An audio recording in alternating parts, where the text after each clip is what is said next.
Badan ini dipenuhi dengan darah. Sambil kedua tangannya memegangi kedua anak yang baru saja meninggal. Pria ini tidak bermaksud untuk kabur. Dia menangis kencang dengan memegangi kedua anak itu. Ayah dari anak itu berlari kemari dengan membawa segerombolan orang.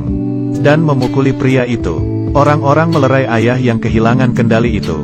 Di saat itu sang pria berkata, "Aku juga tidak bisa apa-apa. Aku sudah mencoba untuk menolongnya tetapi tidak sempat." Polisi mengarahkan pistol ke dagunya. "Hei, kau ditangkap karena pembunuhan." Dengan cepat pria itu ditangkap dan dibawa ke penjara. Berat pria ini hampir saja menghancurkan mobil polisi. Iya, benar. Membawa semua rasa sakit. Gimana tidak berat? Penjaga penjara ini bernama Paul. Karena uretritis. Setiap kali buang air kecil pasti sakit seperti dikikis pisau. Pria ini turun dari mobil. Perci tidak berhentinya berteriak, "Hukuman mati sudah datang. Hukuman mati sudah datang." Tidak memedulikan perasaan narapidana. Paul pun emosi. Narapidana hukuman mati perlu dihibur dan lebih dihormati. Paul menyuruhnya diam. Pria raksasa ini bernama Kofi. Sama nadanya dengan Kofi. Paul memberikan isyarat agar dia memasuki sel. Kofi sedikit ketakutan. Perci yang merasa kesal pun memukulinya lagi. Dan menyuruhnya masuk. Paul pun emosi. Menyuruh Perci untuk pergi sementara. Iya, benar hanya bisa sementara. Perci itu agak keras kepala. Melihat adegan ini narapidana lain memprovokasi Perci. Perci pun menggunakan tongkatnya dan mematahkan 3 jari orang tersebut. Keduanya menyelesaikannya seperti ini.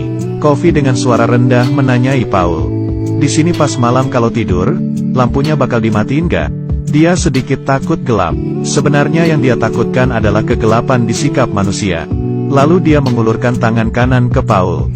Paul sedikit ragu. Tetapi terakhir dia memilih untuk mempercayainya. Wajahnya dipenuhi dengan kelembutan dan kepolosan. Paul merasa karakter Kofi itu baik. Tidak seperti pembunuh. Lalu memeriksa data-data kejahatannya. Kejahatannya yaitu yang muncul di adegan pertama itu. Dalam hati Paul merasakan kecurigaan. Hari ini di dalam sel muncul seekor tikus. Yang sedang makan dan kelihatannya sangat imut. Ini memberikan para polisi sebuah kesenangan. Tetapi Perci tidak senang. Dia malah mengejar dan memukul tikus itu. Hingga dipenuhi keringat. Hari ini, Paul dengan seorang narapidana yang akan dihukum mati. Melakukan ucapan perpisahan terakhir. Narapidana itu berkata ke Paul. Masa selama hidupnya yang paling bahagia. Paul berharap dia bisa pergi dengan tenang. Sebelum dilakukan hukuman mati, dia memangkas abis rambut si narapidana. Lalu menutupi kepalanya dengan kain hitam. Menggunakan busa dan merendamkannya ke air. Lalu meremas busa itu di atas kepala narapidana. Sehingga arus dapat dengan cepat melewati otak. Kalau tidak para narapidana akan mati disiksa seperti neraka. Waktu pun tiba, petugas eksekusi mulai menyalakan arus. Arus listrik itu langsung memasuki sekujur tubuhnya. Dia kejang kesakitan. Hanya dengan 2 kali arus dia akhirnya meninggal. Orang itu sudah mati tetapi Perci masih saja mengejek mayatnya. Paul dan rekan memberikan dia pelajaran. Hari ini kedatangan narapidana baru yang bernama Harry. Orang ini sangat miskin dan ganas. Menggunakan pistol dan membunuh 3 orang. Salah satu korbannya adalah seorang ibu hamil. Di saat memasuki pintu, Kofi memperingati Paul untuk hati-hati. Hati-hati ya. Baru saja jalan melewati pintu. Harry langsung memukul penjaga itu. Sayangnya si Paul ditendang di bagian selangkangannya. Rekan lainnya juga tidak bisa menahan si narapidana. Di saat yang penting itu, Hal pun datang. Dan langsung mengarahkan pistolnya ke Harry. Sekali pukulan lagi, akhirnya dia kembali ke alam sadarnya. Paul yang menderita uretritis, hanya bisa terbaring di lantai. Di saat itu Kofi memanggil mengatakan dia ada masalah. Paul pun menahan sakit dan berjalan ke sana. Kofi langsung menangkap Paul. Hingga Paul kaget dan langsung memegang pistolnya. Narapidana di sebelah berteriak minta tolong. Kofi pun memegang selangkangan Paul. Di saat itu lampu di sel mulai menyala. Lalu, lampunya mati. Kofi melepaskan tangan kirinya, kembali ke tempat tidur dan menghela nafas. Kelihatannya sangat menderita. Selanjutnya dia membuka mulutnya selebar mungkin. Dan menghembus banyak serangga hitam. Ini adalah sebuah keajaiban. Kofi berkata dia sudah menyembuhkan penyakit uretritis Paul. Lalu karena capek dia kembali tidur. Paul masuk ke toilet dan mencobanya. Dan benar-benar terasa nyaman sekali. Paul yang menerima bantuan, merasa kasus Kofi ada yang janggal. Dia menemui pengacara Kofi. Yang tidak terpikirkan adalah, pengacara ini ternyata rasis.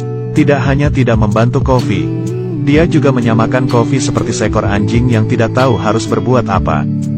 Karena anjing sudah gigit melukai mata kanan anaknya. Dan terakhir dia bahkan mengingatkan Paul untuk hati-hati terhadap Kofi. Tanpa ada hasil Paul pun kembali ke penjara. Dia membawakan Kofi sebuah jagung untuk tanda terima kasih. Kofi yang berbaik hati membagikannya ke para narapidana. Dan juga tikus. Harry di sebelahnya merasa tidak bahagia. Tiba-tiba memuntahkan liurnya ke muka Paul. Dan menyiramkan air kencingnya ke penjaga satunya lagi. Dan kopi yang sudah ditahan lama di dalam mulut muncrat ke muka sang penjaga. Para penjaga pun kedua kalinya membawa dia masuk ke dalam ruang kurungan. Hari ini setelah Perci menyiksa selesai narapidana, tiba-tiba ditangkap oleh narapidana lain. Sambil mengucap kata-kata yang menghina di telinganya. Lalu sambil memegang selangkangannya, untungnya Paul datang dan mengarahkan pistolnya. Si narapidana itu pun melepaskan Perci. Dia kencing di celana. Narapidana di sebelah pun tertawa. Lihatlah dirimu seperti beruang, menindas dan takut akan hal-hal yang sulit. Orang lain sekali menggerakkannya, langsung ketakutan seperti anak kecil yang kencing di celana. Perci pun lalu pergi. Paman narapidana ini sangat menyayangi tikus. Menganggapnya seperti anak. Paman narapidana itu meminta Paul untuk menjaga tikus itu. Ini adalah kelembutan terakhir si paman. Dan juga kepercayaannya. Tetapi tikus itu baru saja berlari melewati batas. Tidak. Paman itu langsung berteriak dan menangis. Ingin berlari keluar tetapi ditahan.